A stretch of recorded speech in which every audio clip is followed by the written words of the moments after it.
168 years before Game of Thrones, the Targaryens were at their peak in Westeros. There were many Targaryens and even more dragons. From the perspective of every house in the Seven Kingdoms, major or minor, as well as from the perspective of commoners, and even from the perspective of Targaryens themselves. The Targaryen rule seemed to be so powerful that even 1000 years from then on, they would still rule the continent.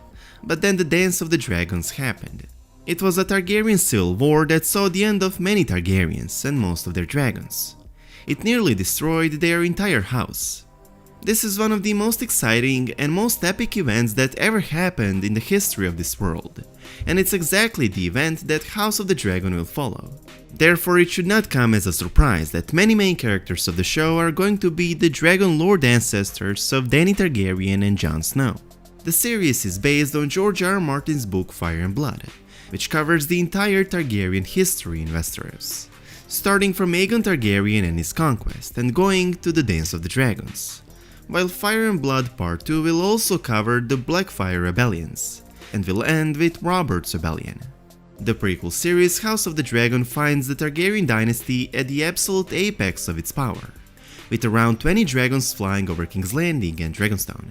Most empires, real and imagined, crumble from such heights. In the case of the Targaryens, their slow fall begins almost 192 years before the events of Game of Thrones, when King Viserys Targaryen breaks with a century of tradition by naming his daughter Rhaenyra heir to the Iron Throne. But when Viserys later fathers a son, the court is shocked that Rhaenyra retains her status as his heir, and seeds of division sow friction across the realm. So basically the show starts with King Viserys I Targaryen sitting on the Iron Throne with Rhaenyra, his oldest child being his heir, instead of his son Aegon, much to displeasure of Aegon's mother Queen Alicent Hightower. Through a series of flashbacks we'll learn about why King Viserys chose to keep Rhaenyra as his designated heir, even when he got a son. We'll also learn about the tension in the King's Landing court between Rhaenyra's faction and Alicent's faction, or in other words, between the Blacks and the Greens. Rhaenyra's faction obviously supports Rhaenyra, while Alicent's faction supports Aegon as the future ruler of Westeros. King Viserys I Targaryen had 3 children by his first queen Aemma Rhaene, but only one, Princess Rhaenyra, survived to adulthood. Lacking a son to succeed him, Viserys began to train Rhaenyra to be his heir. Young Rhaenyra was included in discussions of the affairs of the state, and was allowed to participate in meetings of the small council. Many of the nobles took note, and Rhaenyra soon acquired a huge number of supporters. And real quick, I just want to give a quick shout out and thank you to Surfshark VPN for sponsoring this video and supporting the channel. If you guys don't know what a VPN is, it's Virtual Private Network. Surfshark is a VPN app and browser extension which basically allows you to put yourself anywhere in the world. You already heard about the term geo-blocking. Well, Netflix or Disney Plus, for example, have different movies for each country. So in the United Kingdom or anywhere else in the world, you can decide to go to the United States, because for example you want to access some content which is only available within the United States. Basically what it does is it allows you to unlock content on most platforms. It also allows you to encrypt your data and remain anonymous online. You can also use a web clean add-on to make sure those malicious sites out there don't compromise your security. Use promo code Fire and Blood to get 83% off, plus 4 extra months for free. They even offer a 30-day money guarantee if you're not satisfied. The link is in the description. After the passing of Queen Aemma, Viserys named Rhaenyra his heir, and hundreds of lords and landed knights paid obeisance to her. The king later remarried to Alicent Hightower, and had 4 more children, Aegon, Helaena, Aemond, and Daeron. A great tourney was held at King's Landing on the 5th anniversary of Viserys' marriage to Alicent. During the opening feast, Queen Alicent wore a green gown, while Princess Rhaenyra dressed in the red and black of House Targaryen. Note was taken, and thereafter it became the custom to refer to greens and blacks when talking of the Queen's party and the party of the princess respectively. While many expected that the king would change the succession order, and the Hightowers tried to persuade him to do so many times, Viserys only strengthened Rhaenyra's place in the succession by marrying her to Sir Laenor Velaryon, who himself had Targaryen blood through his mother, Princess Rhaenys. It's not a big spoiler as his character is not that important, but in Season 1 Laenor will be executed. But I won't tell you by who, although you'll probably figure it out. And after Rhaenyra's husband gets executed, Rhaenyra will marry her uncle, Prince Daemon Targaryen, younger brother to Viserys. This only strengthens her position even more, as Daemon himself has a lot of supporters, and is arguably the best warrior, commander, and general of this time. In Season 1, it will also be established that Alicent's and Rhaenyra's children have hatred towards each other, which will lead to many horrible events by the time the war breaks out.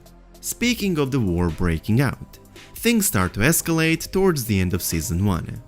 King Viserys dies, Queen Alicent Hightower conceals Viserys' death from the public, and instead has Sir Criston Cole, Lord Commander of the Kingsguard, summon the small council to Alicent's apartments in Maegor's Holdfast. Grand Maester Orwyle here predicts a war, believing that Rhaenyra would never be willing to give up her birthright, and had dragons at her disposal. When Lyman declares that he was not willing to listen to people plotting to steal Rhaenyra's crown, and attempts to leave, Sir Criston kills him. This makes Lyman the first casualty of the Dance of the Dragons. After Lyman's death, the Green Council made their plans, vowing their loyalty to their new king, and arresting all those in King's Landing who could be loyal to Rhaenyra. To all those who might be loyal to Aegon, ravens are sent. Prince Aemond, Aegon's brother, is sent to Storm's End, to betroth himself to one of Lord Boros Baratheon's daughters, so House Baratheon might fight for Aegon II. Meanwhile, Rhaenyra remains on Dragonstone, unaware of what happened, instead of coming to King's Landing to claim the throne. Criston, who once served Rhaenyra, convinced Viserys' son Prince Aegon the Elder to claim the rule of the Seven Kingdoms as his father lay dead. For this he became known as Criston the Kingmaker. Viserys had decreed his heir to be Rhaenyra Targaryen, Princess of Dragonstone, the daughter from his first wife Aemma Rhaen. The Greens at the Red Keep support Aegon the Elder, the eldest son of his second wife Alicent, however, and Criston takes into custody any blacks remaining at court. Alicent forbids Septons and Silent Sisters from treating Viserys' body. A week after Viserys' death, his passing is finally publicly revealed, with the Greens accounting the ascension of Aegon II Targaryen. The Silent Sisters then prepared the late king's body for the traditional burning of a Targaryen. Aegon's coronation is hastily prepared. The Dragon Pit is chosen as the site for its towering bronze doors, strong roof and thick walls, making it easily defensible. Sir Criston Cole crowns Aegon, while Alicent Hightower crowns Aegon's sister wife Helaena. However, the night before, the first defection had taken place. Sir Steffon Darklyn of the Kingsguard had left the city, with, amongst other things, the crown worn by kings, Jaehaerys I and Viserys I, and is taking it to the rightful Queen Rhaenyra. At Dragonstone, Rhaenyra finds out that her father died, and Aegon staged a coup, and was crowned king in King's Landing.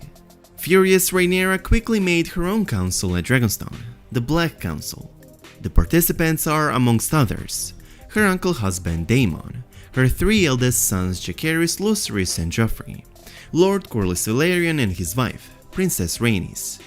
Rhaenyra is crowned queen, using the crown her father and great-grandfather had worn, thanks to Sir Steffon Darklyn, who had arrived from King's Landing.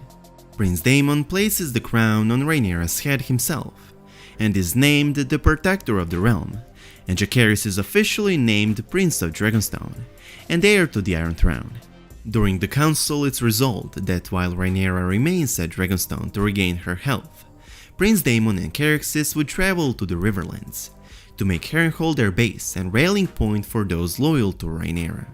House Velaryon would close off the Gullet, blocking all shipping from Blackwater Bay.